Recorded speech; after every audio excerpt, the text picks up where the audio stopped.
In the bustling classroom of Maplewood Elementary, there were three friends who were as quiet as mice. Himir loved to draw, Sana loved to read, and Bilal loved to build things with his hands. They often sat in the back, their voices as soft as whispers, and sometimes it felt like they were invisible. One day, their teacher, Ms. Gable, announced the annual science fair. "I want to see your most amazing, spectacular, and flashy inventions." She boomed. The room buzzed with excitement.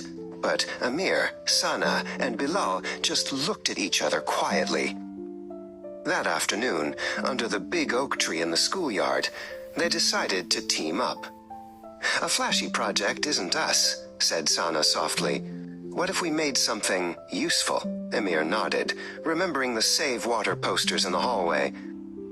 Bilal's eyes lit up. He loved figuring out how things worked. "I know," he whispered, picking up a fallen leaf. "We can collect the rain that falls on the roof. We can build a system to water the garden so we don't have to use the hose." For the next few weeks, the three friends worked in Bilal's garage. They used old pipes, a big barrel, and a watering can. There were no flashing lights or loud noises, just the quiet snip of scissors, the hum of concentration, and the soft murmur of friends working together.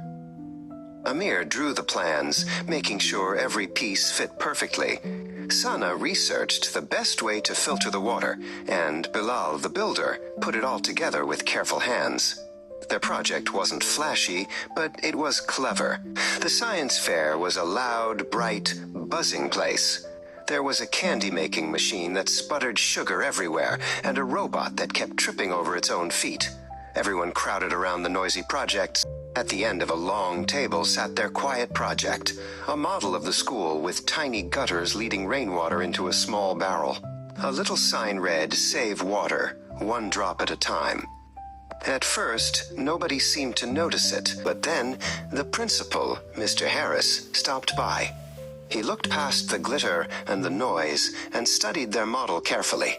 He turned the little crank, and a tiny stream of water flowed into the model school garden. "This," he said in a loud, clear voice, "is brilliant. It's simple, smart, and it helps our school." Suddenly, everyone turned to look. The other students and teachers gathered around, and the three friends explained how it worked. They learned that you don't have to be the loudest to be heard. Never underestimate the quiet ones. Their ideas often speak the loudest.